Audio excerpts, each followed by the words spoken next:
നമ്മുടെ നാട്ടിൽ എല്ലാവർക്കും ഉള്ളൊരു സംശയം, നമുക്ക് പോലും ഇപ്പോഴും ഉള്ളൊരു സംശയമാണ് പലപ്പോഴും, മാർക്ക് കൂടുതൽ വാങ്ങിക്കുന്നത് പഠിച്ചു എന്നുള്ളതിൻ്റെ ലക്ഷണമാണോ എന്നുള്ളത്.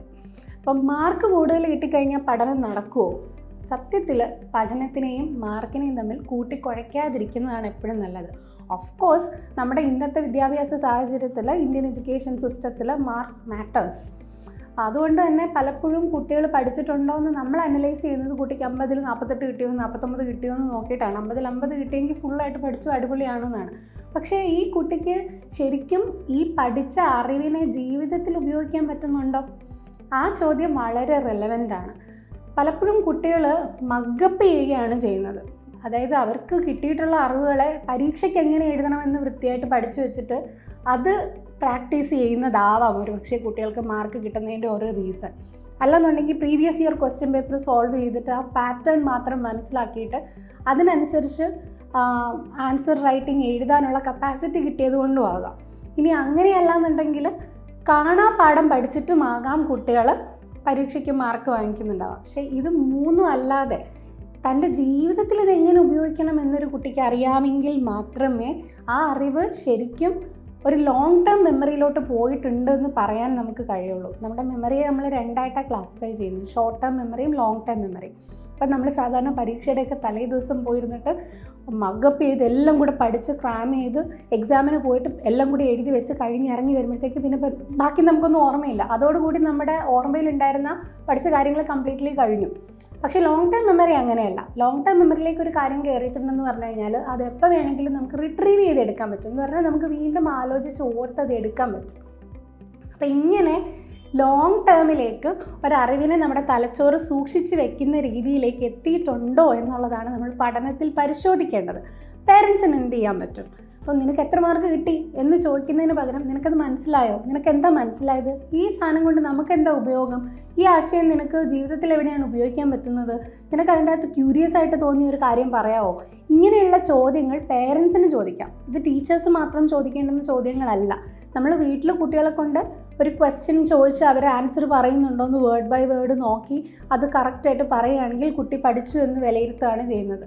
അതിനു പകരം കുട്ടിയോട് കുട്ടിയുടെ സ്വന്തമായിട്ടുള്ള മനസ്സിലാക്കൽ തലത്തിലേക്ക്, അറിവിൻ്റെ തലത്തിലേക്ക് ഇത് എത്തിയിട്ടുണ്ടോ എന്ന് നമുക്ക് കുഞ്ഞു കുഞ്ഞു ചോദ്യങ്ങളിലൂടെ ചോദിച്ച് അവർക്ക് ഇഷ്ടപ്പെട്ട കാര്യങ്ങൾ, പഠിച്ചതിൻ്റെ അകത്ത് അവർക്ക് ഇൻട്രസ്റ്റ് ആയിട്ട് തോന്നിയ കാര്യങ്ങൾ, വീട്ടിൽ നമ്മൾ കാണുന്ന കാര്യങ്ങൾ. ഇപ്പോൾ ഉദാഹരണത്തിന് കെമിസ്ട്രി പഠിക്കുമ്പോൾ അടുക്കളയിലെ രസതന്ത്രവുമായിട്ട് അതിനെ കണക്ട് ചെയ്തിട്ട് എങ്ങനെയാണ് കുട്ടി പഠിക്കുന്നത് എന്ന് ആലോചിക്കുമ്പോഴാണ് അതിന് കൂടുതൽ രസകരമായിട്ടുള്ള രീതിയിൽ കുട്ടിക്ക് ആ അറിവ് കിട്ടിയെന്ന് പറയാൻ പറ്റുന്നത്. അപ്പം മാർക്കിനെ സെലിബ്രേറ്റ് ചെയ്തോളൂ, അതൊരു കുഴപ്പമില്ല.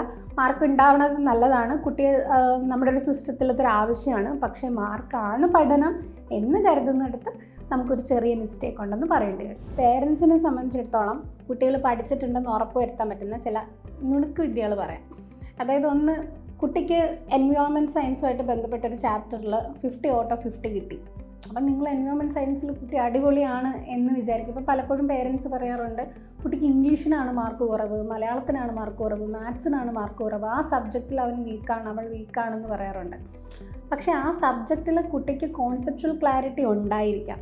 ചിലപ്പോൾ എഴുതി പിടിപ്പിക്കാൻ പറ്റാത്തതോ അല്ലാന്നുണ്ടെങ്കിൽ വേഗതയില്ലാത്തതോ ഒക്കെ ആയിരിക്കും അവിടുത്തെ വിഷയമായിട്ട് വരുന്നത്. അപ്പം നമ്മൾ ആക്ച്വൽ കോസിനെ അല്ല പലപ്പോഴും അഡ്രസ്സ് ചെയ്യാൻ ശ്രമിക്കുന്നത്.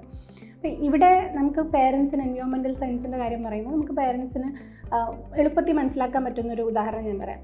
കുട്ടി സസ്റ്റൈനബിൾ പ്രാക്ടീസസൊക്കെ സ്കൂളിൽ പഠിക്കുന്നുണ്ടായിരിക്കും. പക്ഷേ വീട്ടിൽ കുട്ടി പ്ലാസ്റ്റിക്കിൻ്റെ ഉപയോഗം ശ്രദ്ധിക്കുന്നുണ്ടോ? അൺസസ്റ്റൈനബിൾ ആയിട്ടുള്ള പ്രാക്ടീസസ് വീട്ടിൽ നടക്കുന്നത് കുട്ടിക്ക് ബോദർ ചെയ്യുന്നുണ്ടോ? വീട്ടിൽ കുട്ടി സൊല്യൂഷൻസ് പറഞ്ഞു കൊടുക്കുന്നുണ്ടോ?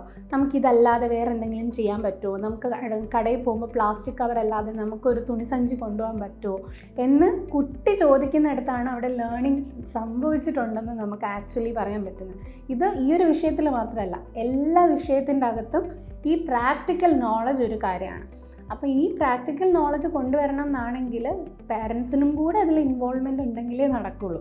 കാരണം അത് പേരൻസിന് സബ്ജക്റ്റ് എക്സ്പേർട്സ് ആയിരിക്കണം എന്നോ അവർ ഈ വിഷയത്തിൽ വലിയ ഗ്രാഹ്യമുള്ളവരാണെന്നോ നിർബന്ധമൊന്നുമില്ല. പക്ഷെ അവർക്ക് കുട്ടിയുടെ പഠനത്തിനെ ഇങ്ങനെയുള്ള കൗതുകകരമായ കാര്യങ്ങളിലൂടെ നിരീക്ഷിക്കുകയും നിരീക്ഷിച്ച ശേഷം അവർക്ക് ചില തരത്തിൽ എന്താ പറയുക, അവരെ പ്രോത്സാഹിപ്പിക്കുകയും, നീ അത് ചെയ്തോ, നീ അതിങ്ങനെ ആലോചിച്ചല്ലോ, അത് വലിയ കാര്യമാണ്, നീ അത് പഠിച്ചു, ഞാനൊന്നും പണ്ട് ഇങ്ങനെ ഒന്നും ചെയ്തിട്ടൊന്നുമില്ലായിരുന്നു, എനിക്കിങ്ങനെ ചിന്തിക്കാൻ അറിയില്ലായിരുന്നു. ഇത് കുട്ടിയുടെ പഠനത്തെ കാര്യമായി ബൂസ്റ്റ് ചെയ്യുന്നൊരു കാര്യം കൂടെയാണ്. അപ്പോൾ നമ്മൾ പഠനത്തിൻ്റെ എന്തെല്ലാം അന്തരീക്ഷം ഒരുക്കിയാലും ചോദ്യങ്ങൾ ചോദിക്കുക എന്ന് പറയുന്നത് കുട്ടി മാത്രമല്ല, രക്ഷിതാക്കൾ കൂടി ചെയ്യേണ്ടുന്ന ഒരു കാര്യമാണ്. അപ്പോഴാണ് ഒരു പഠനം അതിൻ്റെ പൂർണ്ണതയിൽ എത്തിച്ചേരുന്നത്, പഠനം അതിൻ്റെ രസകരമായ അവസ്ഥയിൽ എത്തിച്ചേരുന്നത്, ലേണിംഗ് ബിക്കംസ് ഫൺ എന്ന് പറയുന്ന ഒരു സ്ഥാനത്തിലേക്ക് പോകുന്നത്. ഇപ്പം ലേണിംഗ് ഭയങ്കര ബേർഡനാണ്. ആ ബേർഡൻ എന്നുള്ള മട്ടിൽ നിന്ന് മാറണമെങ്കിൽ പഠനത്തിനെ ജീവിതത്തിലെ അനുഭവമാക്കി മാറ്റാനായിട്ട് പറ്റണം. അങ്ങനെ പറ്റുമ്പോഴാണ് പഠനത്തിന് കൂടുതൽ അർത്ഥം ഉണ്ടാകുന്നത്. അപ്പോൾ ഇതൊക്കെ കൊണ്ട് തന്നെ പഠനത്തിൽ നമുക്ക് ഒരു സംഖ്യ മാത്രം, അതായത് നമ്മൾ ഒരുപാട് ആൾക്കാരുടെ കൂട്ടത്തിൽ ഒരാളാകുന്നത് പോലെയാണ് ഒരുപാട് വിഷയങ്ങളുടെ കൂട്ടത്തിൽ ഒരു കണക്ക്, അത് അക്കമല്ല കുട്ടിയുടെ നോളജിനെ ഡിസൈഡ് ചെയ്യുന്ന കാര്യം. അതിലപ്പുറത്തേക്കുള്ള ഒരുപാട് കാര്യങ്ങൾ അതിലുണ്ട്. അതിൽ കുട്ടി ആസ്വദിക്കുന്നുണ്ടോ എന്നുള്ളതും കൂടി ഒരു വലിയ ഫാക്ടറാണ്. അങ്ങനെ ആസ്വദിച്ച് പഠിക്കുമ്പോൾ, പഠിച്ച കാര്യം ഇംപ്ലിമെൻ്റ് ചെയ്യാൻ തുടങ്ങുമ്പോൾ, പഠിച്ച കാര്യത്തെക്കുറിച്ച് മറ്റുള്ളവർക്ക് ലളിതമായ ഭാഷയിൽ പറഞ്ഞു കൊടുക്കാൻ കഴിയുമ്പോൾ പഠനം കൂടുതൽ രസകരമാവുകയും കൂടുതൽ മീനിങ് ഫുൾ ആവുകയും ചെയ്യും. അപ്പോൾ സ്കോറിൽ നിന്ന് ഒരുപാട് ഉയരത്തിൽ നമുക്ക് കോംപ്രിഹെൻഷനെ മനസ്സിലാക്കാനായിട്ട് സാധിക്കും.